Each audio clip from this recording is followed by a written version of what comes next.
There is no average class you can get. You as the teacher can find all sorts of students in your class. Students could have suffered a loss, could be suffering from poverty, they could have an unnoticed learning disability, or even one that has been labeled with an IEP. There are bullies and even those who have a serious illness. You never know. As the teacher, you must be prepared to work with and educate each student who walks in the room, no matter the circumstances. It is important to know also that each student will learn and develop differently. Physical, cognitive, and social or emotional development in each student will require different strategies and assistance from you as their teacher. Once again, here are just a few of the many differences you can encounter in your classroom.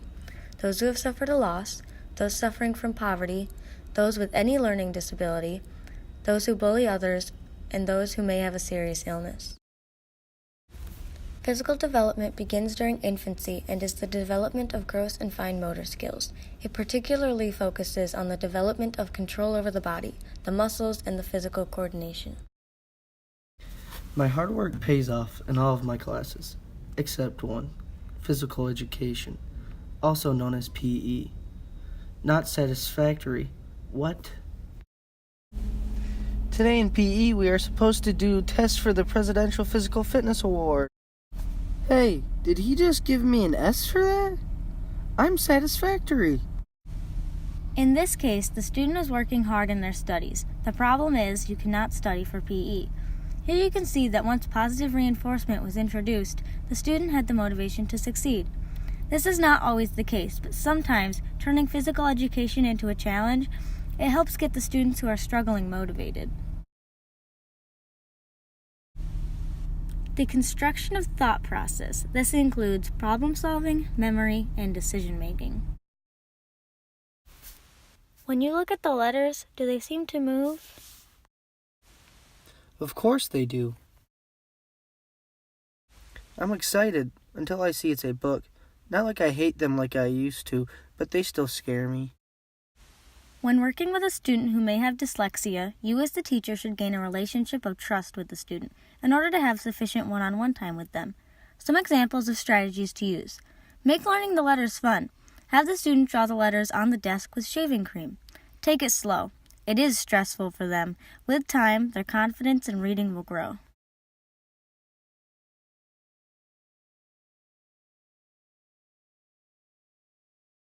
Maybe you could teach me how to use the computer. Then I could type up my own words. I'm a slow typer person. Did you say there's a teaching typing thing in that computer too? Will it help me type better and faster so my fingers can go as fast as my brain? In this example, you see two things. A student who is obviously advancing past that of his peers, this is why he has personally asked to be taught how to use a computer, and a student who is becoming a self-directed learner. These students are always going to be present in the classroom. This is why it's important to have differentiated learning, because not only will you have students that are above what you are teaching, you will also have those who are below.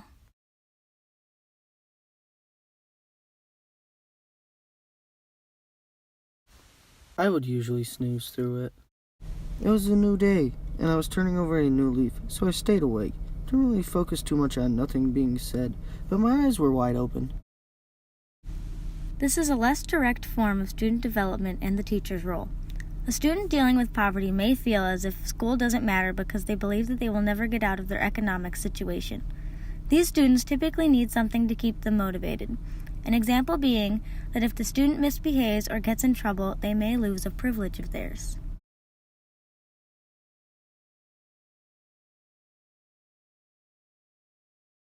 The teacher tries to teach us how to lip read and make discoveries about lip reading. 1. Must see person's face at all times. 2. Exaggerated mouth movements are confusing.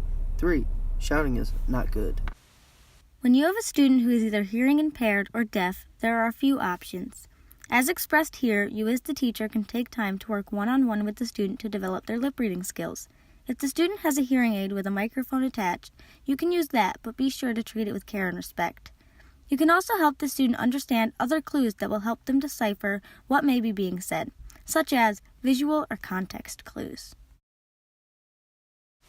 The student's expressions, experience, the management of emotions, and their ability to create positive and meaningful relationships with others. I slammed the door behind me and didn't look back even once. it is usually obvious that the student does want to make these social and emotional connections. This is a situation of a student who has a serious illness. Students who suffer a serious illness in your classroom may be socially and emotionally distant. Students with a serious illness will close themselves off to others because they feel as though they have no control of their life, and they may feel like a burden to others. This can highly affect these students' social and emotional development. As the teacher, you can encourage the student to work with others in order to help them develop relationships with other students. Why are your clothes so big? Why are your pants so small?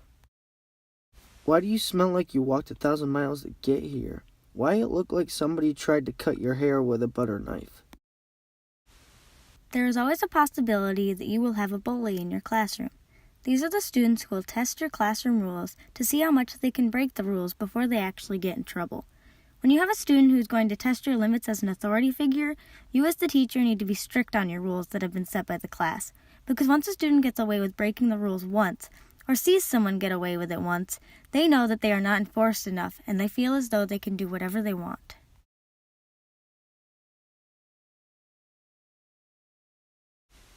Come on, Allie. Tell me what's going on. Let me help you. No one can help me. I am really proud of you. I watch a series of movies in my head, trying to see a time when a teacher has said this to me. There isn't one. Me and Coach didn't really go any further into my life or nothing like that, which was a good thing, because I never really told nobody about my dad. My dad's in jail for trying to shoot me and my mother. As a teacher, it is important for you to develop trust between you and your students. This will allow you to have a better grasp of them as a whole and what might be personally affecting their work.